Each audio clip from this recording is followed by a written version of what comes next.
Бүгінгі қарайтымыз мына тізе ауырғанда жаттығулар не істеуге болады? Ол менің парақшамда ол туралы 2 видео бар, бірақ дегенмен тағы да сұрап жатыр кісілер, сондықтан қосымша тағы бір видео жазып жіберейік.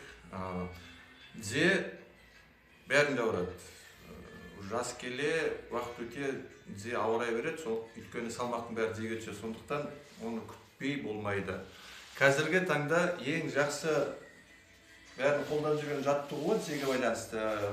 Мынандай жаттығу: отырып, мына аяқпен табанмен айналдырып, тізені осылай емдейміз. Ішке, сыртқа, міне. Оны жаттықта істеуге болады.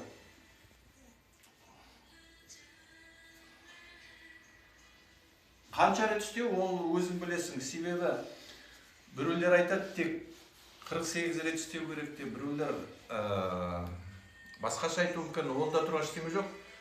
10-15-тен бастап біртіндеп көбейте беріңіз. Сосын тағы бір айтатын, таңертең оянғанда төсектен тұрмай тұрып жасаған жақсы.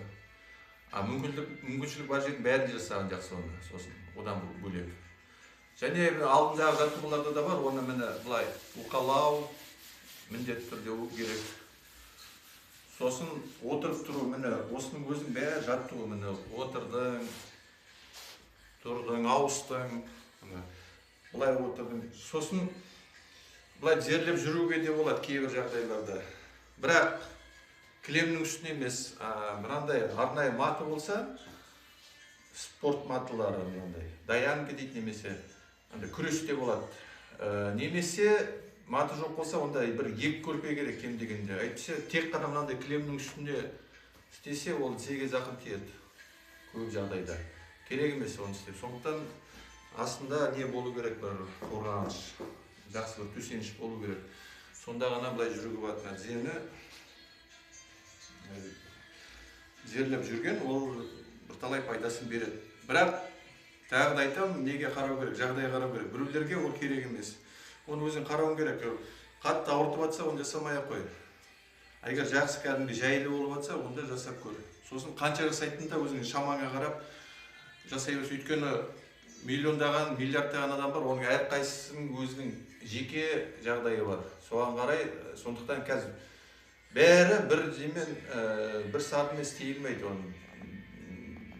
Әркімнің өзінің несі бар, жеке өзінің жағдайы бар. Біреуінің мынандай күйде, біреуінікі мынандай күйде, біреуінің салмағы мынандай, біреуінікі мынандай, біреуі арық, ұзын, біреуі тапал, салмақты болады. Сондықтан жағдайға қарап істеу керек. Өзіңе қалай, жайлы ма, жайлы емес пе, соған қарап. Егер тым ауыртып, тым сондай бір дискомфорт болып жатса, онда оны істеп керек жоқ. Барлық жаттығуда солай, тек қана жерлеп жүру емес. Сол сияқты міне былай да ауыстырып отыруға, міне салмақты мынаған саласың, немесе мына жағына, міне тізенің 2 жерін 2 мениск бар мына жерде. Мениск деген сондай прокладкалар арнайы, мына 2 сүйекті бөліп тұрған, бірімен қажамау үшін. Сондықтан соларға көбіне зақым соғыларға түседі. Сондықтан міне былай бүйтіп айналдырып отыруға болады тізені. Салмақ салмай. Салмақ жартысы міне мұнда салмақ көп түсіп тұрған жоқ, соны бүйтіп айналдыруға болады. Онда бір сетіне бір массаж ретінде де, немесе тағы да бір сондай ықпал болады сондай. Және тұрып істейтін тағы жаттығулар.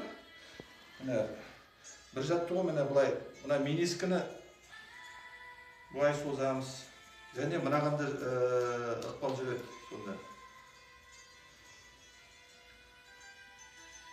Сосын арқарай міне бұлай істеуге болады. 2 аяқ табан жүзу тұрады. Сосын міне бұлай басуға да болады, немесе бұлай жүруге болады, бұлай басуға болады. Мынаны созу керек. Мынаған да ықпал жүреді, сонда мынаған да ықпал жүреді. Міне.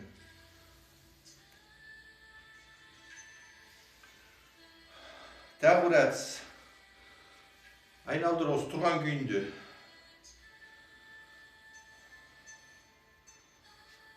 Сол сияқты мына жақты да тұрған күйінде айналдырамыз. Оны да қарау керек. Егер қиын болып жатса, ауыртып жатса, кішкене жайырақ істеу керек. Мына айналдыру амплитудасын азайтып та істеуге болады, мысалға былай. Жай кішкенеден бастап, сосын біртіндеп ұлғайта беруге мысалға. Сосын сол былай салмақ түсіріп,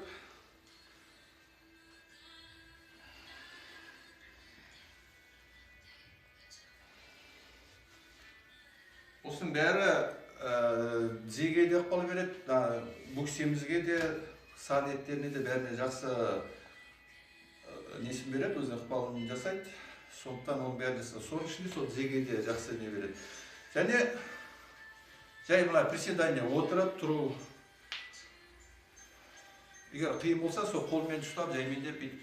Тіпті отыру қиын болса, кішкенеден бастап, былай бастап. Сосын біртіндеп сөй бересің. Мына жерге дейін бар. Салмақ салып керегі жоқ. Өзі дененің салмағы жетеді. Мына кішкене тіпті бүккізбейтін болса, кішкенеден бастап. Бірақ күнде қайта істей берсең, біртіндеп ол түсе береді дене. Сосын солай жай тек тұруға да болады міне былай. Қанша жадайсың. Оның өзі де жақсы не береді. Аяққа салмақ беріп, аяқ жақсы ықпал жүреді. Ең бастысы біз сол жерге осылай қимылдар арқылы қан беруіміз керек.